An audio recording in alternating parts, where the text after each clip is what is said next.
안녕하세요. 조용히 회사 다니는 사람입니다. 네, 오늘은 2025년 10월 11일 제 S&P 500 투자일지 남기는 날인데요. 제가 이렇게 한 주간 제 주식 수익률, 전체 주식 계좌 수익률만 이렇게 수익금 보여드리고 있는데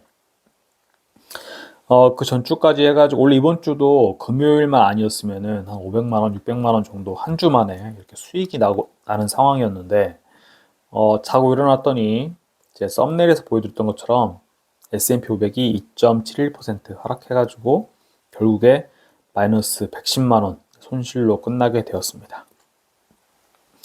최근에는 안 그래도 제가 좀 개인적인 고민이 있었거든요. 제가 아직도 지금 이 영상 만들 때마다 제가 비이성적인 개인 투자자의 심리 이런 거를 보여드리면서 이러지 말아야지 말은 하지만 저도 여전히 아직도 훈련이 필요한 그런 서학개미여서 그런지 환율이 최근에 한 달치거든요. 지금 구글에서 캡처를 해왔는데 한 달 보면은 2.88%가 올라서 1,400 지금 30원 주말 되니까 돌파를 해버렸습니다. 그래서 제가 지금 현금이 좀 분할 매수를 하고 있기 때문에 많이 남아있는데 환율이 지금 너무 높잖아요.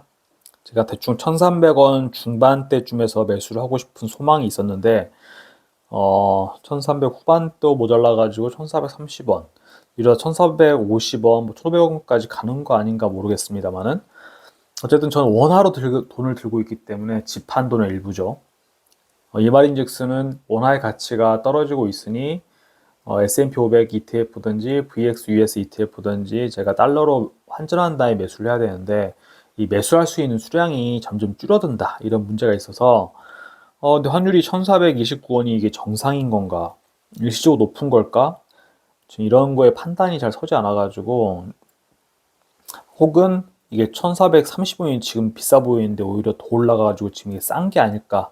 차라리 이때 원래 매수하기로 했던 한 5개월에 걸쳐서 남은 기간 매수하기로 했던 거를 더 당겨가지고 매수를 해야 되는 거 아닌가? 1,430원이라도 이때 환전을 다 해서 이런 고민을 하고 있었습니다. 근데 간밤에 또 좀 도와주더라고요. 트럼프와 이제 시진핑이 도와줬는데 S&P 500은 지금 미국 3대 지수 중에서는 그나마 좀 나스닥에 비하면 나은 편이죠. 나스닥 3.56% 하락을 했고 그나마 다우가 좀 덜 떨어졌죠. 떨어진 이유를 보면은 미중 관세 전쟁이 이제 재점화가 될 것 같다라는 것 때문에 나스닥이 떨어졌고 제가 사실 나스닥을 투자하지 않는 QQQ가 유명하고 또 수익률로 보면 되게 높은데 하지 않은 이유는 이런 것 때문입니다. 상대적으로 상당히 변동폭이 크다. 그리고 워낙에 테크주 위주로 구성이 되어 있기 때문에 뭐 AI 버블 이런 소리 나오면은 가장 출렁이는 게 또 나스닥이죠. 사람이 상승할 때는 수익을 보니까 기분이 좋아가지고 오히려 뭐 좋은데 하락하는 시즌이 오면은 더 깊은 폭으로 하루에 더 많이 떨어지고 더 깊이 떨어진다는 거. 이때 하락장일 때가 정말 이 장기 투자의 꽃 중에 꽃이고 핵심 중에 핵심이라 생각을 하는데 이 하락장에서 제가 버틸 수 있을까? 나스닥에 투자해가지고 테크주 위주로 몰빵되어 있는 상황에서 버틸 수 있을까에 대해서 스스로 저는 자신이 없습니다. 그래서 나스닥을 투자하지 않고 차라리 테크주도 섞여 있으면서 뭐 필수 소비재 뭐 이런 거 골고루 섞여 있는 S&P 500 집중하는 이유이기도 하고요. 그러니까 제가 다시 한번 말씀드리고 싶은 거는 지금처럼 주가가 계속 역사적 고점을 갱신할 때는 누구나 기분이 좋고 누구나 돈을 벌고 근데 저는 이게 제가 생각하는 장기 투자에 있어가지고 그다지 별로 뭐 중요한 시점은 아니라고 생각을 하고요. 정말 중요한 시점은 주가가 계속해서 하락할 때 제가 전재산 투자하고 있는데 이게 진짜 반토막이 나는 순간에 가서도 흔들리지 않고 계속 보유를 하면서 오히려 더 좋은 매수 기회다 생각하면서 매수할 수 있는 배짱, 심리적 안정감 이게 중요하다고 생각을 합니다. 그래서 뭐 왜 하락했는지를 보니까 짤방이 벌써 돌기 시작하더라고요. 오픈 카톡에서. 결론은 이제 미중무역 전쟁 재점화인데 문제의 발단부터 좀 살짝 보면은 미국 상무부에서 그러니까 시진핑 쪽이죠. 휘토류의 수출을 전 세계로 수출하는 거를 금지했다기보다는 어떤 이 허가를 받고 수출을 해라. 그런 거죠. 그러니까 뭐 중국 정부에서 수출하지 말라고 하면은 수출 못하게 되는 거고, 음, 미국이 이제 중국이 이러는 거는 미국의 잘못된 관세에 강하게 부과하고 이런 거를 시정하기를 바란다. 이렇게 협박 비슷하게 하는 거고, 퀄컴의 뭐 오토독스 뭐 거래에 대해서 반독점 조사를 시작했다. 퀄컴 독점 혐의 조사하고 있다. 브로드컴 뭐 이런 거는 제가 굳이 조사하고 싶지 않습니다. 네, 제 투자하는 방식에 대해서는 별로 중요하지 않고요. 근데 이거에 대해서 하여튼 트럼프는 중국이 적대적으로 변하고 있다. 중국이 휘토리움 및 기타 요소에 대한 수출 통제를 전 세계에 이제 부과하려고 한다. 시장을 막히게 하고 중국이 어려움을 초래할 것이다. 무역 적대 행위를 하고 있다. 하지만 이제 시진핑과 트럼프는 6개월 동안 중국과의 관계가 좋았기 때문에 이렇게 무역 조치한 거는 놀랍다.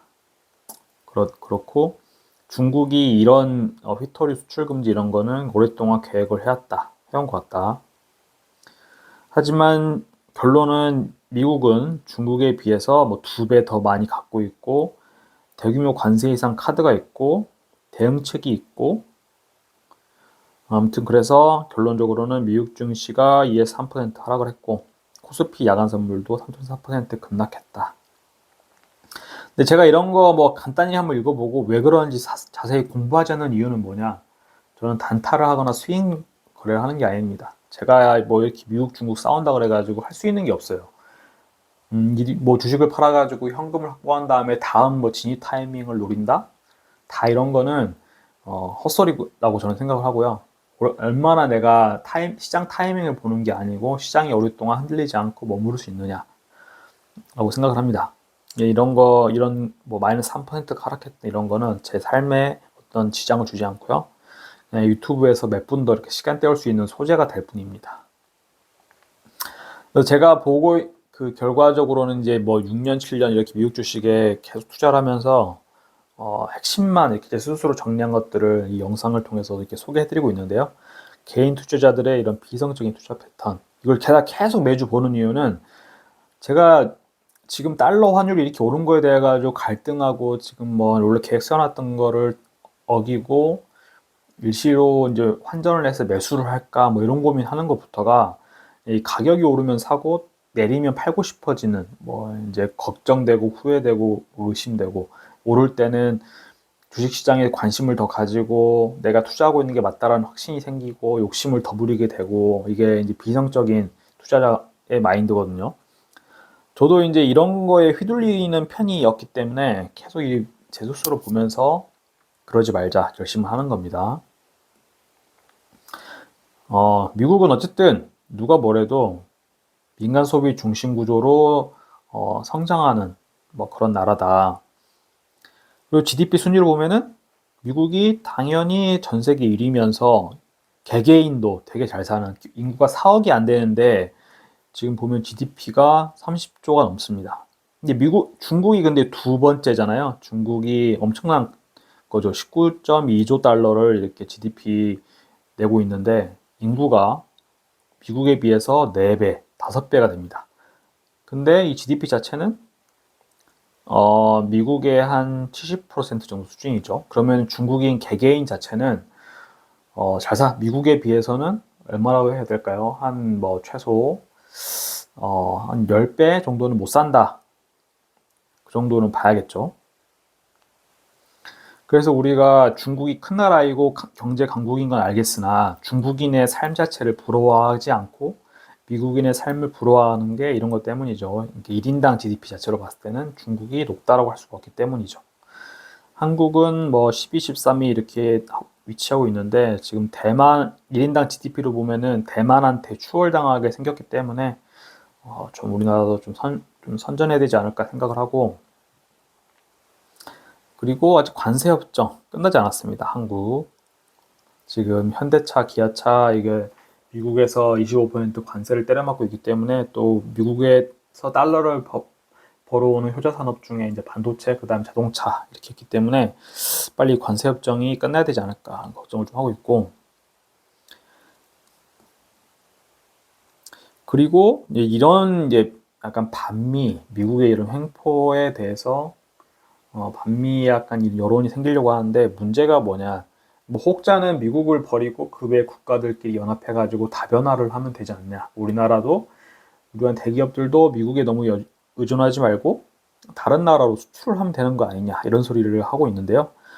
근데 문제가 뭐냐면은 EU 그리고 일본, 중국 모두 보면은 미국을 통해서 돈을 벌고 있습니다.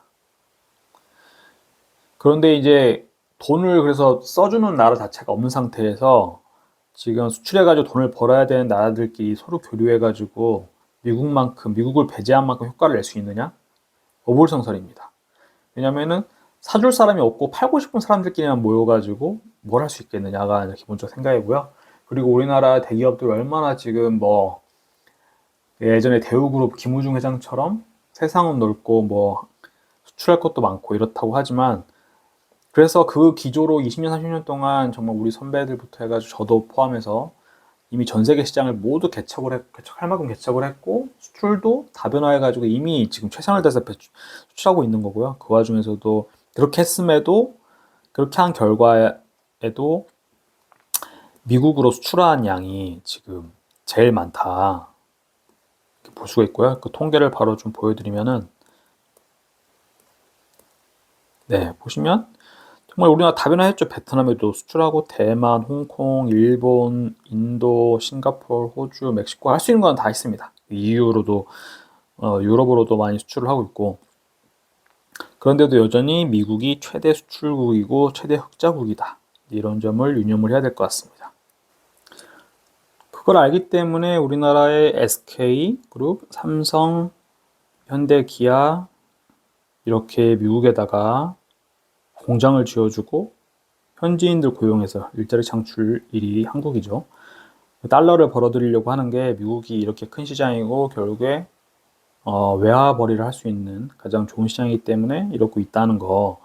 근데 이제 현대제철이 이렇게 좀 보이는데 지금 문제가 미국에서도 우리나라에서 수출하는 철강에 대해서는 지금 50% 관세를 매기고 있는데 유럽에서도 유럽 국가들도 자국의 철강 산업을 보호하기 위해서 이제 그 외 국가에서 수입하는 철강에 대해서 관세를 추가로 매기겠다라는 이야기가 나오죠. 그러면 이 현대제철, 뭐 동부제철, 포스코 이런 데가 또 그런 대형 기간 산업이고 워낙에 그 노동자들도 많이 고용하는 그런 기업들인데 관세를 매기고 수출이 어려워진다라고 하면은 서민들의 삶에 대해서는 또 쉽지 않겠구나라는 생각이 들고요.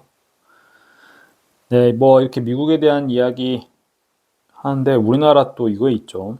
노란봉투법 지금 적용이 돼가지고 여러모로 이제 근로자들 처우 개선, 근무 환경 개선에 이제 힘을 쏟고 있는데 네, 이거 좀 저도 노동자에 불과하기 때문에 장단이 있을 것 뭐 기업 편을 둘 수는 없지만은 지금 기업 경쟁력을 상당히 제고를 해야 되는 상황인데 쉽지 않다. 그리고 제가 최근에 이제 자본주의자 선언이라는 책을 읽고 있는데 거기서 좀 재밌는 얘기가 나옵니다. 그 어떤 사회주의 국가, 자본주의 국가의 차이점 뭐 이렇게 이야기를 하면은 자본주의 국가에서는 전체적인 시장의 파이를 키우는 데 집중을 하고 분배 이런 것보다는 그러면은 시장 자체가 파이 자체가 커지면은 빈곤층에 대해서도 일정 비율 돌아간다라고 봤을 때 파이가 커지면 돌아가는 것도 결국 커질 것이다. 그 사회주의 국가에서는 파이의 크기가 커지는 것보다는 파이 자체를 얼마나 공정하게 분배하느냐에 집중을 한다라고 이야기를 하는데 근데 그 책에서 통계적인 걸 봤을 때 자본주의 국가의 그런 파이 키우는 데 분배보다는 파이 키우는 데 집중하는 국가들의 거기도 이제 하위 10% 극빈층이 있고 사회주의 국가들의 하위 10% 극빈층이 있다고 했을 때 그 극빈층 간의 부의 크기를 비교를 해보면은 아이러니하게도 그렇게 사회주의 국가는 파이 자체를 공정하게 분배하는데 힘을 썼음에도 불구하고 그냥 자본주의 국가에서 파이의 크기를 키우고 뭐 분배 집중하지 않았던 그런 것보다는 자본주의 국가의 극빈층이 어쨌든 사회주의 국가의 극빈층보다 잘 사는 통계적인 결과가 나왔다. 이게 있어가지고 저도 이제 파이의 크기를 파이를 가지고 이렇게 사회주의 국가와 자본주의 국가 비교하는 것에 대해서 개념이 좀 없었는데 책을 읽다 보니까 좀 가만히 떠올려 보니 우리가 아는 자본주의, 자유민주주의 국가들이 왜 그렇지 않은 나라들보다 선진국이라고 불리우고 우리 한국 사람들이 그런 나라 사람들을 부러워하고 동경하는지를 좀 알게 되었다. 말씀을 좀 드려보고요. 그래서 저는 포트폴리오를 말씀드렸다시피 이제 좀 말씀드려야죠. 저는 VX US 한 24%, 이건 미국을 제외한 나머지 국가에 투자하는 거, S&P 500에 56%, 그 미국 채권 골고루 섞어서 20% 정도 투자를 하는 곳에 투자를 하고 있고요. 포트폴리오 구성해 나가고 있습니다. 그래서 저는 이 채권을 가지고 있는 이유가 앞서 말씀드렸다시피 지금 간밤에 한 3%씩 S&P 500 하락했는데 이게 뭐 계속 하락해가지고 한 50%까지 빠진다. 그 리밸런싱을 1년에 한 2번 정도 하려고 생각 중인데요. 그때 채권은 하락할 때 오히려 가격 방어가 되니까 채권의 비중이 저절로 커질 겁니다. 그러면 그 리밸런싱 할 때 채권을 일부 팔아가지고 정말 저렴해진 S&P 500이나 VX US에 저렴한 가격에 매수를 하는 그런 리밸런싱을 할 생각이고요. 그래서 제가 채권 비중을 계속 유지하는 이유가 하락장이 왔을 때를 제가 갖고 있는 투자하는 전재산, 이 미국 ETF의 파이가 커지게 할 수 있는 기회로 삼으려고 이렇게 포트폴리오를 구성하고 있습니다. 그리고 회사에서 벌어들이는 월급에 대해서도 내년 와이프가 복직하고 나면은 한 달에 뭐 한 300만 원 정도씩 추가로 이제 이 3펀드 포트폴리오에 투입을 하려고 하고 있고요. 그때도 가격이 주가가 계속 하락해가지고 저렴한 가격에 주울 수 있는 줍줍할 수 있는 상황이 된다면 저는 기쁘게 뭐 이거 투자 그만하고 팔고 떠나야 되는 거 아니냐, 현금 확보해야 되는 거 아니냐, 일절 그런 생각하지 않고요. 떨어지면 떨어지는 대로 저렴하게 모아간다 생각을 합니다. 그리고 제가 앞서 계속 보여드리고 있는 목표 달성률은 뭐 이런 식으로 계산이 되는데요. 1년치 생활비분의 미국 ETF 최근 1년치 세후 수익금 이렇게 공식을 정해가지고 정말 이 삶의 기본 원칙입니다. 내가 일을 하고 싶지 않고 회사 다니고 싶지 않으면 씀씀이를 줄이고 투자금을 늘려가지고 회사 다니지 않아 노동 수입이 없어도 자본소득 가지고 살아갈 수 있게끔 그런 체계를 구축하면 됩니다. 사람 자체가 지금 이런 수식이 없이 돈은 많이 쓰고 싶은데 회사 다니기 싫고 이러면 아무것도 안 되거든요. 그러니까 둘 중에 하나를 결정해야죠. 트레이드 오프 관계이기 때문에 내가 회사 안 다니고 싶으면 생활비 적게 쓰고 근면 전략하면서 소소하게 살면 되고요. 내가 돈을 많이 쓰고 싶다. 그럼 회사 다니면서 돈을 많이 벌어서 투자도 많이 하고 그러면 됩니다. 그래서 제가 지금 달성한 경제적 자유 목표는 46%고요. 원래 어제 금요일에 하락하기 전까지는 50% 돌파했었는데 확 떨어져 버렸습니다. 그래서 전주 대비도 한 3% 정도 하락을 했고요. 1년치 수익금은 오늘 기준으로 최근 1년치, 1년 전에 수익금 대비 얼마나 내가 벌었느냐 이런 걸 좀 엑셀에다 기록하고 있습니다. 그래서 통계적으로 우리나라 상위 20%가 얼마를 쓰는지 그거를 제가 1년치 생활비로 책정하는 데 있어가지고 참고 지표로 좀 쓰고 있습니다. 부라는 거, 씀씀이라는 거는 다 상대적인 거라서 이런 통계 자료를 쓰는 게 저는 좋다고 생각을 하고요.